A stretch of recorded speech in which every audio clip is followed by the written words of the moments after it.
Massachusetts is known as the cradle of the American Revolution, Red Sox baseball, Boston, and Cape Cod. But the Bay State is also home to deep forests, wild rivers, natural wonders, and forgotten histories. Despite this, the central interior and the western mountains are drive-through country for many. My name is Bob Tremblay, and I grew up in the highlands of central Massachusetts. I've spent my life exploring the back roads and remote trails of the state.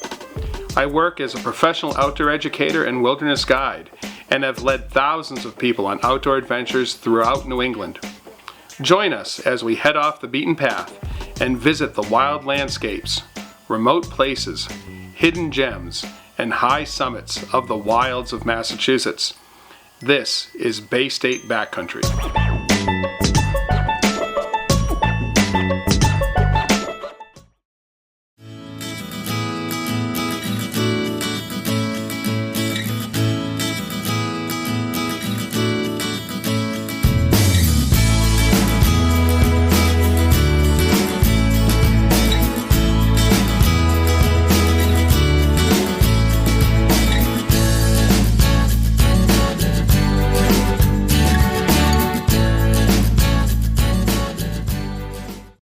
Good morning, this is Bob Tremblay. Welcome to another edition of Bay State Backcountry.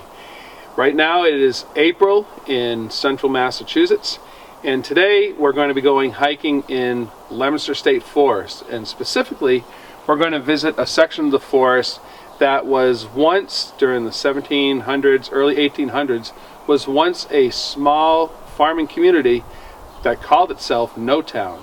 So we're going to be seeing some of the remnants of Notown, but specifically we're going to hike in to see two cellar holes, both having to do with Joseph Palmer, who was a bit of a historical figure who was involved with the whole transcendental movement in the late 1700s, early 1800s, was a contemporary of Louisa May Alcott and Ralph Waldo Emerson and some of those folks. So we're going to go in there, hike into the wilderness, and see where Joseph Palmer was born, and then where he lived later in life. And then we'll talk a little bit more about this very interesting character in early American history. So I'm excited to get out there. The weather's holding, the forest is just coming alive after the winter, and I'm going to head out to Notown in the Leominster State Forest. So here we are on the end of Mount Elam Road in Leominster, and as I can see right here, the pavement ends literally right here, and now the road turns into a fire road entering the forest that the city of Leominster owns and protects for the watershed of Notown Reservoir. Notown Reservoir is the public water supply for the city of Leominster. It's called Notown Reservoir because the reservoir sits on the site of what was once part of the community of Notown. So I'm going to access the fire road here to get into the woods and see some of the remnants, the cellar holes, and the history of Notown.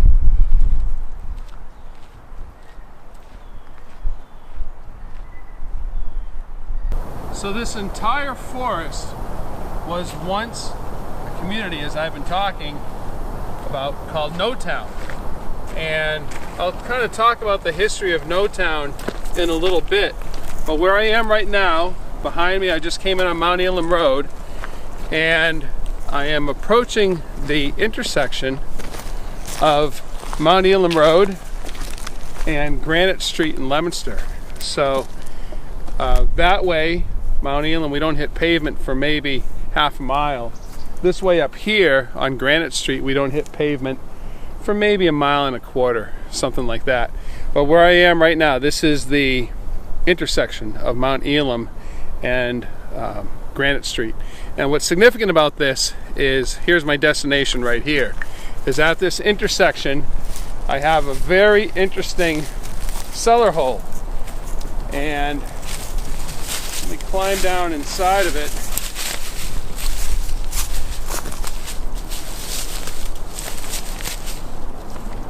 All right, so this cellar hole was the foundation for a home that was built sometime, I would guess, was probably built around 1785 or so. And this is where the family, the Palmers, lived. And Joseph Palmer, who really was a very unique historical figure, was born and raised here at this home site. And so I'm always kind of particularly proud of this particular cellar hole. There are many out here in Notown. But I'm always kind of proud of this because in 1992, when I owned my company, Mountain Links Outdoor Adventures, for Earth Day of 1992, we organized a huge cleanup of the Leominster State Forest. And with all our volunteers for that cleanup, we actually picked up 28 tons of trash. And this particular cellar hole, back then in 1992, was filled with old paint cans and tires. So where I'm standing, the paint cans and the tires were above my head. And so we had gotten permission from the state. We opened the gate down there, we drove some trucks in here, and I had volunteers taking all this trash out of this historic cellar hole. So this is where the Palmer family lived. So their home was here. This is the foundation. The home was built up on top of it. And across the way they actually had, I think they had a barn at one time. They had fields. And when they were living here, this was a very remote wilderness dwelling. This is one of the key families of the Notown area. So little Joseph Palmer was born here in 1791. And the Palmer family was one of the founding families of Notown. And so the history of Notown is that after the American Revolutionary War, the veterans of the war were deeded grants of land, 40-acre lots. And basically what the state of Massachusetts did is they had their map and they just looked at the blank areas and they drew squares on it, and they awarded, those were 40-acre squares, they gave those to the veterans. So the Palmers were one of those founding families. And they came out here, they had their deeded acreage, they dug out this foundation, they built the house, the Palmers raised a family, and Joseph Palmer grew up here. The settlement was made up, all these 40-acre grid pattern parcels was made up of all these Revolutionary War vets who were coming out here and they're basically homesteading. And one of the things that kind of worked against them, it was always a very rugged area out here. It's a lot of stone, tough place to make a living. They had no community services. And one of the things that was especially challenging for them was because the area was laid out as a grid, they never had a town common. And traditionally our New England towns are all kind of built around a common area where the town hall and the church and civic centers are. And this settlement never had that.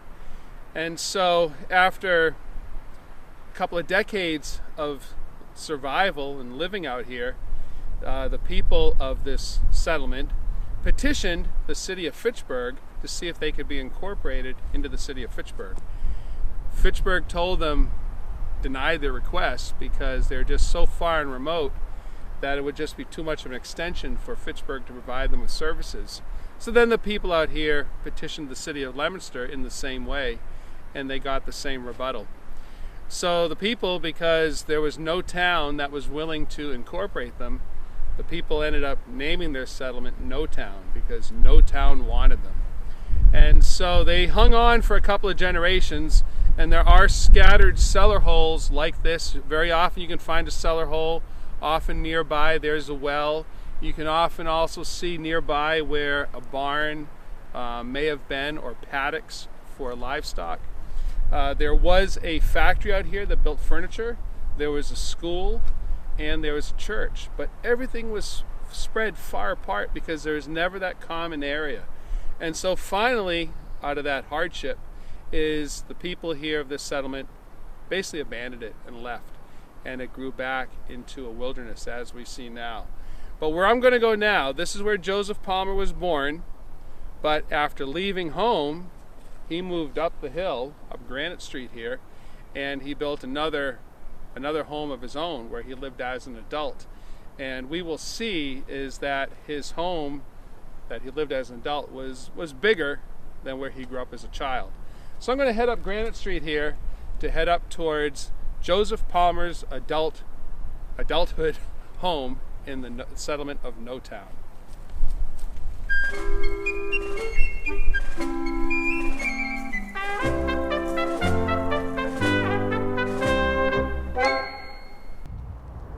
So this area really holds a real special place in my own personal history.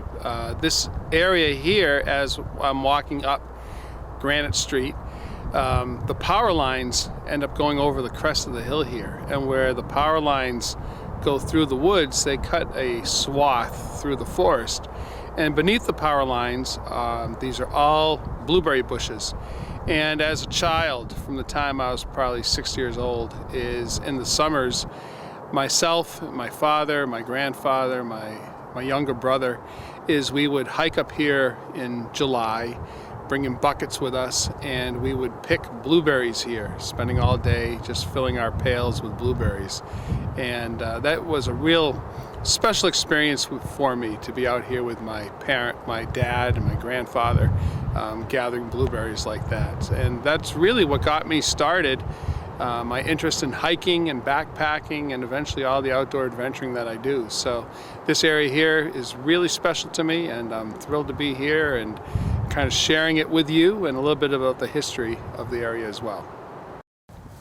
Oh, this is exciting. Whenever we see wildlife, that's when it really makes me excited to be in the outdoors. And right over here, climbing this pine tree, we can see we have a porcupine, and he's going up there to try to avoid us. Porcupines are rodents related to, similar to rats and to mice and to beavers. And what porcupines do, you can see him climbing the tree right now. They're very good climbers. He has long claws. They eat the twigs and the soft wood at the tops of trees. So they're kind of like beavers. Beavers eat the same stuff, but beavers have to cut the tree down in order to get their food. Porcupines climb up to it. And contrary to popular belief, porcupines do not throw their quills. His quills are barbed, and they're hollow, and they're very sharp.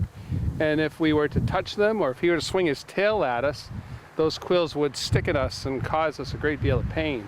But they cannot throw them. It's literally just very specialized hairs. And just as we can't throw our hair, they can't throw their hair either. But that's his main defense. And because their quills are so effective at defending them, they're not very smart, and they're not very vicious. They don't have to be. But anyway, he is going where he's safest right now. He's going up the tree. I'm not going to disturb him at all. And you know, it's just great to know that the critters are out here, even though we don't always see them.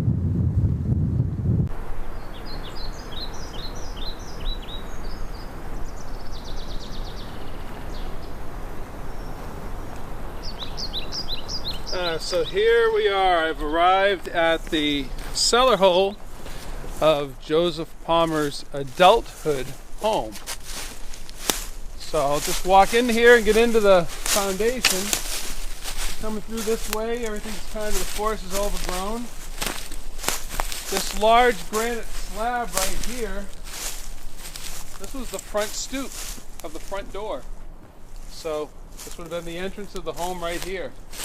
And here's the collapsed walls and foundation. We still have one corner that's still very intact.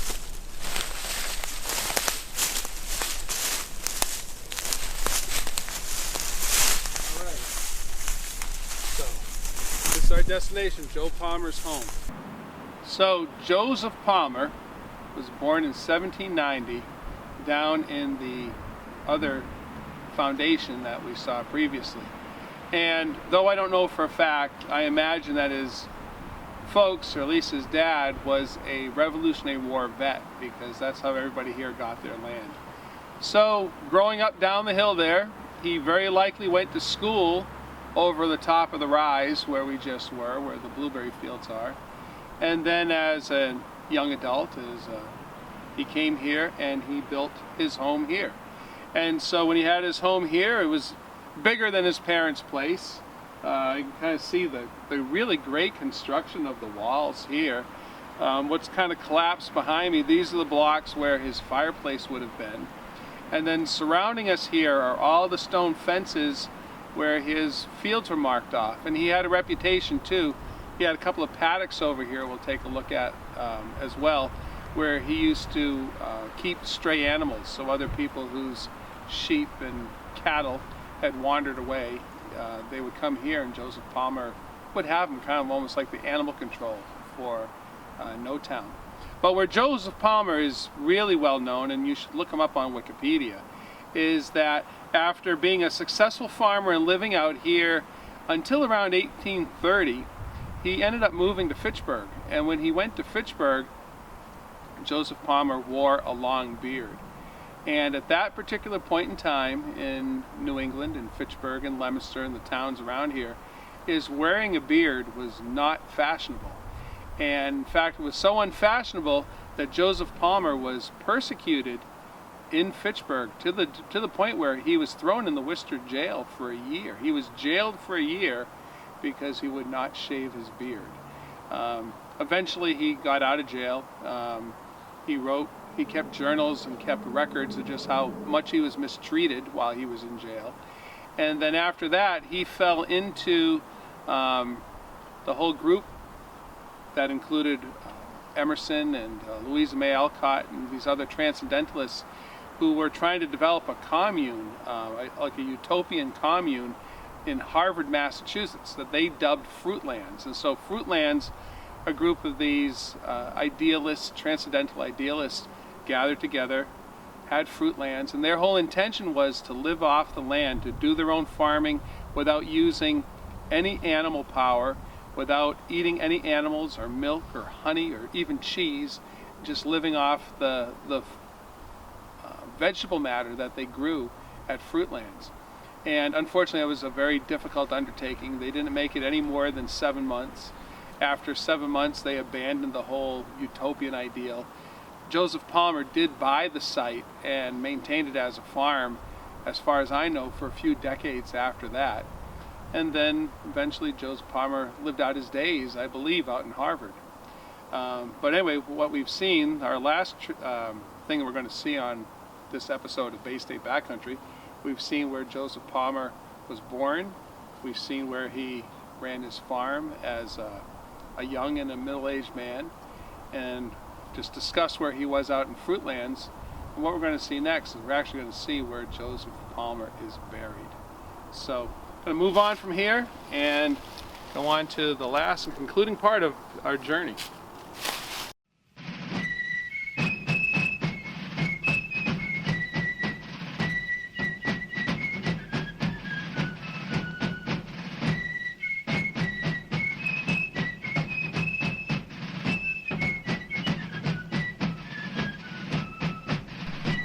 So here we are now in Evergreen Cemetery in the city of Leominster, and we're here at Evergreen because right here in front of me is the gravesite of Joseph Palmer. So this is the gentleman whose home we saw, his childhood home we saw out in the Notown woods, and whose adulthood home and farm we also saw in the Notown woods. After leaving the woods and moving to Fitchburg, he was, as it says right here on his stone, he was persecuted for wearing a beard. And not only was he persecuted, he was jailed. He was jailed for 15 months. It amazes me when I contemplate the intolerance of the people at the time who would put somebody in jail purely for wearing a beard. I'm glad I didn't live back then. But as fate would have it, as he steadfastly maintained his beard, fashion changed, and by the time he died in the mid-1800s, beards had come back, and so he ended up, kind of proving the intolerance wrong. Makes me think of the things that people are intolerant of today and persecute people for things just as silly. But anyway, that's our story for this episode of Bay State Backcountry. This is Bob Tremblay. I look forward to seeing you on the trail for our next episode. Thank you.